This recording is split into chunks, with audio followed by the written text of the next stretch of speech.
എറണാകുളം മൂവാറ്റുപുഴയിൽ ലഹരി പിടികൂടിയ കേസിൽ സിനിമാ മേഖല കേന്ദ്രീകരിച്ചും അന്വേഷണം. സിനിമാ മേഖലയിലെ പലർക്കും ലഹരി കൈമാറിയതായി രണ്ടാം പ്രതി ഹരീഷ് മൊഴി നൽകിയിട്ടുണ്ട്. സിനിമയിൽ ക്യാമറമാനായി ജോലി ചെയ്യുന്നയാളാണ് ഹരീഷ്.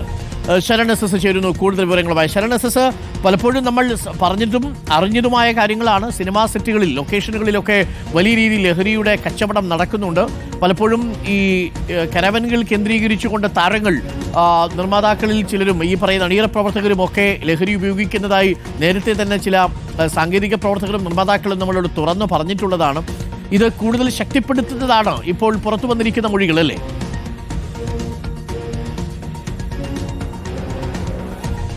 അരുൺകുമാർ, തീർച്ചയായിട്ടും. അതായത് ഈ സിനിമാ സെറ്റുകളിൽ ലഹരി ഉപയോഗം വ്യാപിക്കുകയാണ്. അത് സംബന്ധിച്ച് പരിശോധനകളൊക്കെ വേണമെന്ന് നേരത്തെ സിനിമാ മേഖലയ്ക്കുള്ളിൽ നിന്ന് തന്നെ ആവശ്യം ഉയർന്നിരുന്നതാണ്. പക്ഷേ അതിൽ പോലീസോ എക്സൈസോ ഒന്നും തന്നെ നടപടി സ്വീകരിക്കാതിരിക്കുന്നതാണ് നമുക്ക് കാണാൻ കഴിയുന്നത്. ഇതിനിടയിലാണ് മറ്റൊരു കേസ് കൂടി, അതായത് ഈ ആലപ്പുഴയിലെ ഹൈബ്രിഡ് കഞ്ചാവ് കേസ് നമുക്കറിയാം. അതിൽ സിനിമാ മേഖല കേന്ദ്രീകരിച്ച് അന്വേഷണം തുടരുകയാണ്. ശ്രീനാഥ് ബാസി അടക്കമുള്ളവരെ വൈകാതെ തന്നെ ചോദ്യം ചെയ്യുമെന്നുള്ളതാണ് മനസ്സിലാക്കുന്നത്. ഇതിനിടയിലാണ് ഇന്നലെ മൂവാറ്റുപുഴയിൽ വെച്ച് 3 അംഗ സംഘം എക്സൈസിന്റെ പിടിയിലാകുന്നത്. ആ പിടിയിലായാൽ രണ്ടാം പ്രതിയായിട്ടുള്ള ഹരീഷിനാണ് ഈ സിനിമാ മേഖലയുമായി ബന്ധമുള്ളത്. ഈ ഹരീഷ് കഴിഞ്ഞ 3 വർഷമായിട്ട് സിനിമാ മേഖലയിൽ ക്യാമറമാനായിട്ട് ജോലി ചെയ്യുന്ന ആളാണ്. അപ്പോൾ ഇയാൾ എക്സൈസിന് നൽകിയിരിക്കുന്ന മൊഴി എന്ന് പറയുന്നത് പലപ്പോഴായിട്ട് ഇത്തരത്തിൽ കഞ്ചാവടക്കം ലഹരി വസ്തുക്കൾ പലർക്കും, സിനിമാ മേഖലയിലെ പലർക്കും കൈമാറിയെന്നുള്ളതായിരുന്നു. എന്തായാലും ആർക്കൊക്കെയാണ് കൈമാറുന്ന കാര്യത്തിൽ ഇയാൾ വ്യക്തത വരുത്തിയിട്ടില്ല. അപ്പോൾ ഇയാളുടെ അറസ്റ്റ് രേഖപ്പെടുത്തിയിട്ടുണ്ട്. ഇനി റിമാൻഡ് ചെയ്യും. അതിനുശേഷം സ്വാഭാവികമായിട്ടും കസ്റ്റഡിയിൽ വാങ്ങി വിശദമായി ചോദ്യം ചെയ്യേണ്ടതുണ്ട്. അപ്പോൾ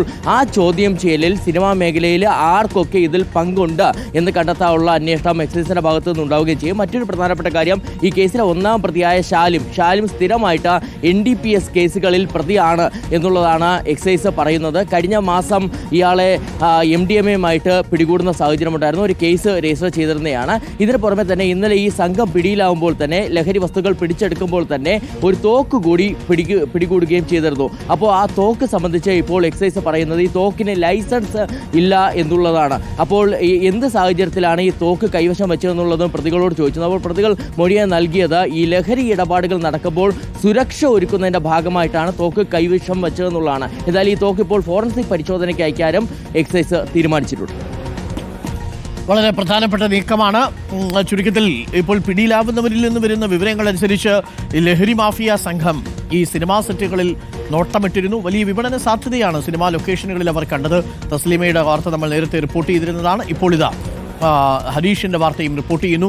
എല്ലാം സിനിമാ കണ്ണികളുമായിട്ടാണ് ബന്ധപ്പെട്ട് നിൽക്കുന്നത്. വലിയ രീതിയിൽ ഈ ചെറിയ താരങ്ങളടക്കം ഈ ലഹരി ഉപയോഗിക്കുന്നതായി പല റിപ്പോർട്ടുകളും ഉണ്ടായിരുന്നു.